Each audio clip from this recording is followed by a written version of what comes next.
There is a bittersweet story that always makes me smile yet cry at the same time.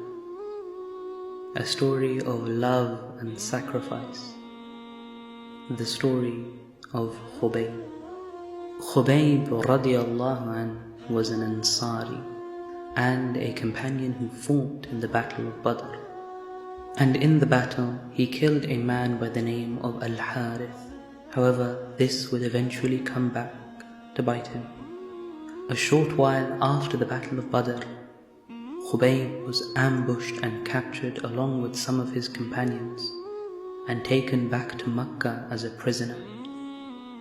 And when he arrived, the family of Al-Harith wanted their revenge.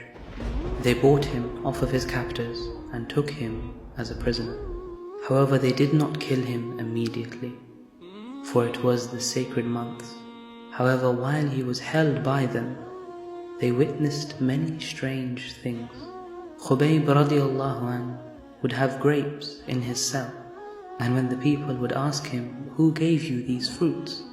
he simply said, "Allah provides for whom He wills."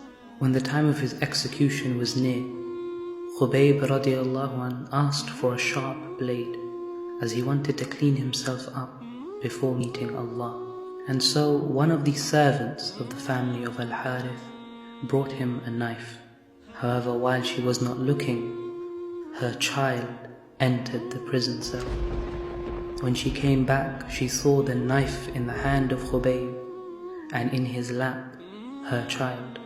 She screamed and yelled, but Khubayb radiallahu anhu simply said, "What? Did you think that I would hurt a child?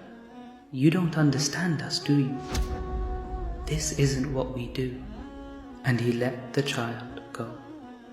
Khubayb radiallahu anhu was then dragged outside of the city, where they began to beat and torture him. One of them would go up to him and say, "Wouldn't you prefer that Muhammad was here instead of you?" And bloodied and beaten, he said, "I would rather be here than see even a thorn prick the foot of Muhammad sallallahu alayhi wasallam."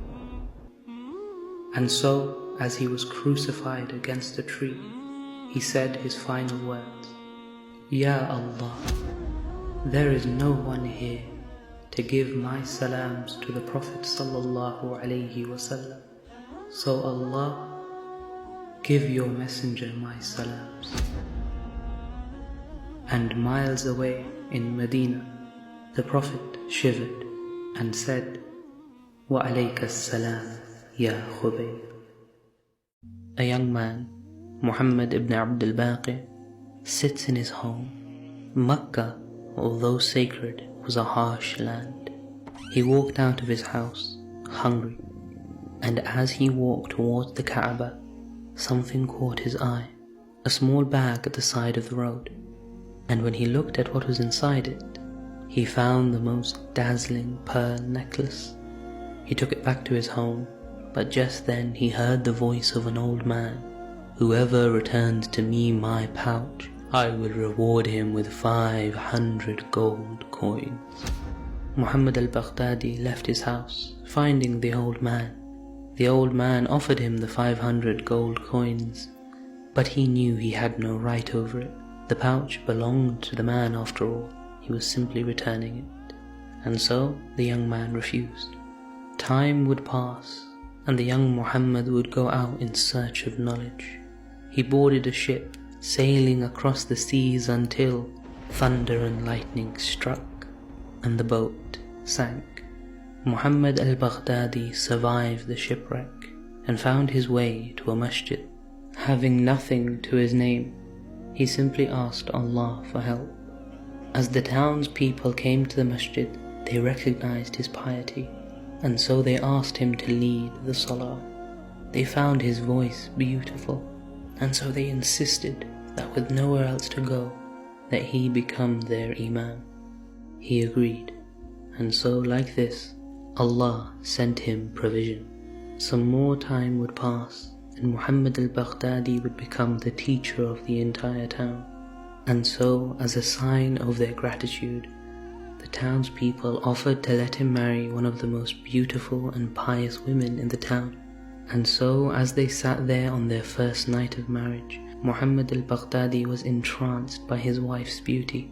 She was wearing the finest of jewelry, particularly a necklace, a pearl necklace. "Where did you get that necklace?" he asked. And she replied, "Well, there's a funny story. My father was in Mecca once and he lost this necklace. And a young man returned it to him, asking for no reward. My father would make dua day and night that he would be reunited with that man, so I could marry him."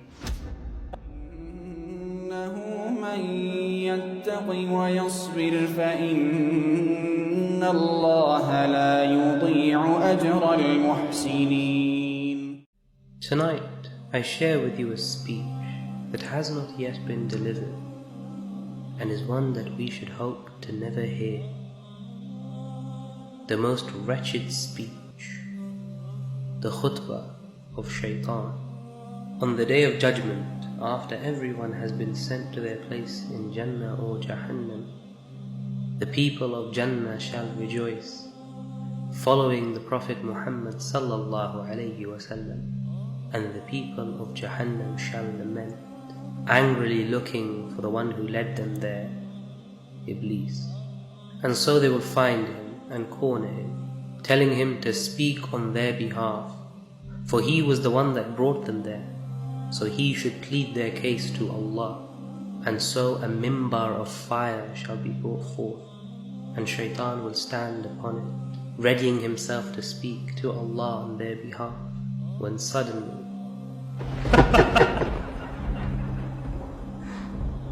"What, you thought I was going to speak for you? No. You see, O people of Hellfire, I made you a promise, and Allah made you a promise. Allah said, follow him, and you will have Jannah. And I said, no, you have time. No, enjoy your life. Enjoy what you have, and everything will be okay. But do you know what the difference is between my promise and Allah's promise? I lied." So, I can't help you today, and you can't help me. In fact, I disassociate with the shirk you did with me. You cannot blame me today. I had no power over you. I simply called. So tell me, who is to blame? The one who called, or those who responded? So here we are. I'm in the fire, and you're in the fire, and we burn together.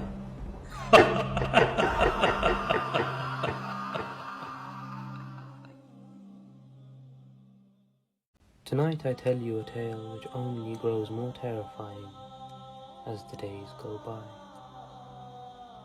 The tale of Tamim Ad-Dhari. Tamim Ad-Dhari was a companion who used to be a Christian prior to Islam. However, when he came to the Prophet sallallahu alaihi wasallam, he told a peculiar story. He reports that he was sailing the sea with 30 men, and suddenly a storm brewed, rocking them and thrashing them in the crazed waters, until they ended up somewhere that they did not recognize. They saw a small island in the distance, and so, taking a small rowing boat, headed there to see if they could find any supplies. But they found something else entirely. On the island, they were confronted by a strange creature, covered head to toe in fur. To their surprise, it spoke, saying, "I am Jassasa. Go to the monastery, for my master waits for you." Terrified of the creature, they ran to the monastery, and once again, to their surprise, found a man shackled to the wall, his wrists attached to his neck, and his feet bound in iron shackles. They asked, "Who are you?" And the man simply responded, You will know soon enough. Now tell me, where are you from? They responded that they were from Arabia, and the man's glare intensified. The shackled man said, tell me, do the trees of Baysan bear fruit? And they replied saying, yes, they are plentiful. To which the man said, one day they will not. The shackled man asked again, tell me about the Sea of Galilee.